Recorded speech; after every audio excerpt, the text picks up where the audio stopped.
जय हिंद। दोस्तों, honourable supreme court of India और दिल्ली हाई कोर्ट में दो अलग अलग मामले जो कि यूपीएससी से रिलेटेड हैं, वहां से कुछ इंपॉर्टेंट अपडेट आई है जो कि फ्यूचर एस्पिरेंट्स के लिए बहुत पॉजिटिव चीज हो सकती है अगर चीजें बिल्कुल सही रहीं आगे भी। ये इंपॉर्टेंट अपडेट आपके लिए जाननी बहुत जरूरी है। पहले हम बात करते हैं जो ऑनरेबल दिल्ली हाई कोर्ट की तरफ से एक अपडेट आई है। Civil services exam 2023 Delhi high court admits plea seeking publication of preliminary exam answer key. अब आपको पता है ये काफी गर्म मुद्दा रहता है कि प्रीलिम्स के एग्जाम के बाद यूपीएससी आंसर कीज नहीं रिलीज करता, बल्कि जब फाइनल रिजल्ट निकलता है 1 साल के बाद तब जाके आंसर कीज रिलीज की जाती हैं, जब उनकी कोई ऐसी खास यूटिलिटी रहती भी नहीं है।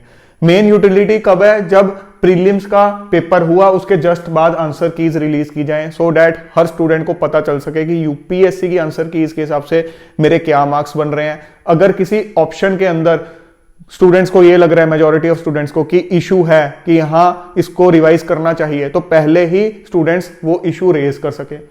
खास करके जैसे इस साल का जो सी सेट का एग्जाम था, आपको पता है बहुत से स्टूडेंट्स फेल हुए हैं सी सेट के एग्जाम के अंदर। कुछ स्टूडेंट्स बिल्कुल बॉर्डर पे थे, सो उनको यही नहीं पता चल रहा था कि मेरा क्लियर हो रहा है या नहीं हो रहा। आप में से भी कुछ स्टूडेंट्स इस साल सी सेट एग्जाम में फेल हुए होंगे, कुछ को डर लग रहा होगा नेक्स्ट ईयर के एग्जाम के लिए। सो मैं एक बात यहां पर यह भी बता दूं कि सी सेट मैं खुद पढ़ाने जा रहा हूं। कोर्स के जो डिटेल्स हैं वो मेरी ऐप या वेबसाइट पे जाके आप देख सकते हो, लिंक्स मैंने डिस्क्रिप्शन में दे दिए हैं। सो अगर आप इंटरेस्टेड हो तो आप रजिस्टर कर सकते हो।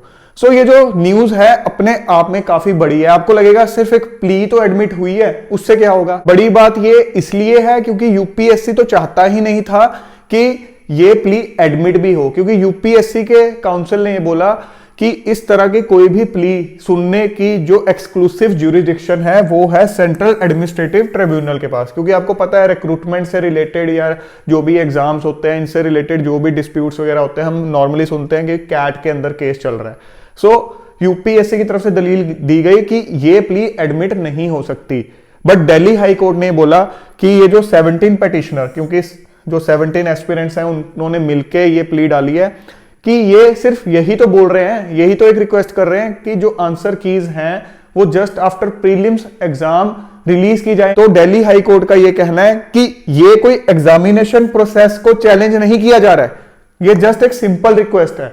और एक और इंपॉर्टेंट चीज जो दिल्ली हाई कोर्ट ने यहां पर बोली है, उन्होंने ये बोला है कि सिंपल सी ये रिक्वेस्ट आप ये नहीं कह सकते जो article 323A of Indian constitution है, जो कि आपको पता है रिलेटेड टू एडमिनिस्ट्रेटिव ट्रिब्यूनल है, कि भाई वो उसका कहीं वायलेशन कर रहा है, या जो एडमिनिस्ट्रेटिव ट्रिब्यूनल एक्ट है 1985 उसके एंटी है वो चीज। यूपीएससी का यहां ये कहना था कि भाई जो रिक्रूटमेंट वाले सारे केसेस हैं वो कैट ही सुनेगा, बट दिल्ली हाई कोर्ट ने यहां बोला कि भाई पहले तो रिक्रूटमेंट की डेफिनेशन ही इस एक्ट के अंदर डिफाइंड नहीं है, और अगर हम जो डिक्शनरी मीनिंग भी देखें रिक्रूटमेंट का, उसके हिसाब से जो इनकी प्ली है वो कहीं भी रिक्रूटमेंट को तो कॉन्ट्राडिक्ट कर ही नहीं रही है या उसको तो चैलेंज कर ही नहीं रही है, वो चीज डिस्प्यूट में तो है ही नहीं। और उसके बाद उससे भी बड़ा पॉइंट जो दिल्ली हाई कोर्ट ने बोला वो ये बोला कि इस तरह की चीज कहीं ना कहीं स्टूडेंट्स के या कैंडिडेट्स के फंडामेंटल राइट से रिलेटेड है। तो आर्टिकल 226 जो कि आपको पता है हाई कोर्ट के अंदर आप कोई रिट डालते हो कि भाई फंडामेंटल राइट मेरा वायलेट हो रहा है उससे रिलेटेड, तो वो आर्टिकल 226 के अंदर कवर्ड होता है। तो जहां पर फंडामेंटल राइट इंश्योर करने की बात आ जाए वहां पर the court can not look the other way. So बहुत इंपॉर्टेंट पॉइंट बोला है यहां पे दिल्ली हाई कोर्ट ने, मतलब दिल्ली हाई कोर्ट बहुत सीरियसली इस मैटर को कंसिडर करेगा।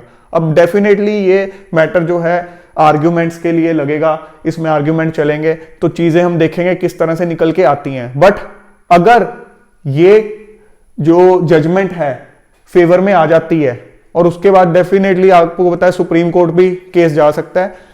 अल्टीमेटली अगर फेवर में आ जाती है तो कहीं ना कहीं सभी एस्पिरेंट्स के लिए एक बहुत इंपॉर्टेंट डेवलपमेंट होगी कि भाई answer keys just after prelims release हो रही हैं। एक तो ये डेवलपमेंट है। एक और इंपॉर्टेंट डेवलपमेंट क्या है? Supreme court breather for 8 students taking UPSC civil services mains examination. अब ये इशू क्या है? इन 8 स्टूडेंट्स में से कुछ स्टूडेंट्स ऐसे थे जिन्होंने जब डिटेल्ड एप्लीकेशन फॉर्म 1 भरा, आपको पता है प्रीलिम्स जिनका क्रैक होता है वो डिटेल्ड एप्लीकेशन फॉर्म 1 भरते हैं मेन से पहले। बट जब आप ये फॉर्म भर रहे हो, जब इस फॉर्म को भरने की लास्ट तारीख है, तब तक आपके पास प्रोविजनल डिग्री होनी चाहिए, एटलीस्ट प्रोविजनल डिग्री होनी चाहिए कि भाई आपने अपनी ग्रेजुएशन कंप्लीट कर ली। अब जो स्टूडेंट्स कहीं अपने फाइनल सेमेस्टर में होते हैं, उनके पास कई बार प्रीलिम्स के रिजल्ट के बाद जो ये डिटेल्ड एप्लीकेशन फॉर्म भरने की लास्ट डेट होती है, तब तक वो डिग्री नहीं आती है। तो ऐसे में कोई स्टूडेंट अगर प्रीलिम्स क्रैक कर भी लेता है तो वो इनएलिजिबल हो जाता है मेंस में अपीयर होने के लिए, जो अपने आप में एक गलत पॉइंट है। क्योंकि कुछ स्टूडेंट्स को अगर 1-2 महीने के बाद मिल रही है डिग्री और उन्होंने प्रीलिम्स क्लियर किया है, वो एज वाइज भी एलिजिबल हैं और एक तरह से देखा जाए तो वो ग्रेजुएट भी हो गए हैं, तो उनको मौका मिलना चाहिए मेंस के अंदर बैठने का। तो ऐसे ही कुछ स्टूडेंट्स थे इसके अंदर जो कि कह रहे थे कि भाई हमारी डिग्री हमें थोड़ी लेट मिली बट मिल गई, बट हमें इनएलिजिबल घोषित कर दिया मेंस में बैठने के लिए जस्ट बिकॉज कि डीएएफ के टाइम पे हमारे पास डिग्री नहीं थी। तो उन स्टूडेंट्स को सुप्रीम कोर्ट ने मेंस में इस साल के बैठने दे दिया है, सब्जेक्ट टू द कंडीशन कि फाइनली इस केस का रिजल्ट क्या आता है, आउटकम क्या आता है, वो बाद की बात है।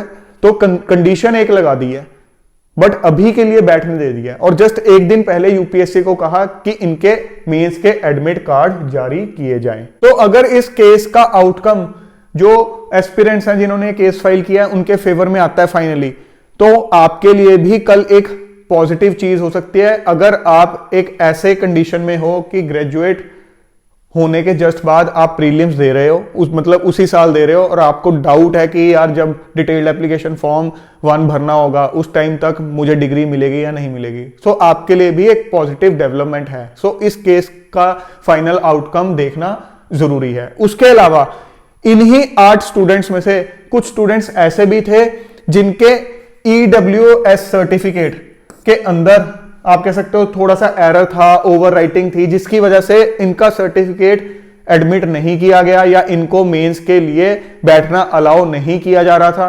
सो इन्होंने भी रिक्वेस्ट की थी कि भाई अब हमने सर्टिफिकेट अपना रेक्टिफाई भी करवा लिया है, बट उस रेक्टिफिकेशन में डेफिनेटली वो डेट निकल गई होगी जो डिटेल्ड एप्लीकेशन फॉर्म 1 भरने की लास्ट डेट है, तो इनको भी अलाउ कर दिया गया है मेंस में बैठने के लिए।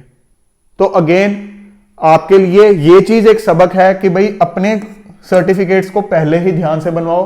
कोई ओवर राइटिंग होती है, कोई भी दिक्कत होती है, उसको पहले ही रेक्टिफाई कर लो इंस्टेड ऑफ कि बाद में इस तरह के केसेस में आप उलझ के रह जाओ, क्योंकि कहां आप तैयारी करोगे, कहां इन केसेस को अटेंड करोगे।